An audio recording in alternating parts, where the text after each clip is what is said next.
First Street points to catastrophic flooding, rising temperatures, and worsening air quality as the biggest climate risk for the Sacramento metro area.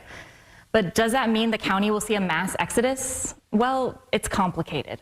The Central Valley in California, both the San Joaquin Valley in the south and the Sacramento Valley to the north, are actually very flood vulnerable places. Daniel Swain is a climate scientist with University of California Agriculture and Natural Resources. In some ways, they're among the most flood vulnerable places in all of the United States. It's why Sacramento has built an extensive network of flood protection infrastructure, like levees. There are limits to any flood protection system. The challenge is the climate changing in a way that is potentially outpacing some of those flood protection adaptations that we've seen. He says we're likely to see larger flood events than we did in the 20th century. That risk of flooding is why Sacramento County is listed in the top 5 of First Street's climate abandonment counties. It's not the kind of thing that will happen every 5 or 10 or even 20 years, but when it does happen, it could be really bad.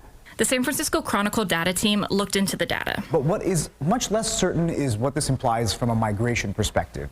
Are people really going to leave the metro in droves? He says First Street's prediction that Sacramento will see more than a quarter of its population leave by 2055 isn't definitive. What they're saying is that, if you average out the large number of scenarios where nothing major happens, flood rise, and the small number of really major scenarios where the whole valley is devastated, that averages out to something like 28%, which is the number that they're getting to.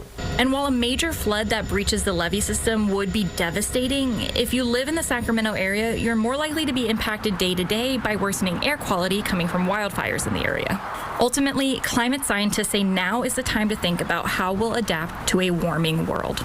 If we increase our defenses, if we sort of take that voluntary action now to get ahead of these risks, we could actually see a future where fewer people are harmed in these events than we saw historically, even as the number of them or the intensity of these events themselves increases. Reporting in San Francisco, Sarah McGrew, KCRA 3 News. And if you are curious what the climate risk score is for your house or a house you're looking to buy, you can find the score on websites like Redfin and Zillow.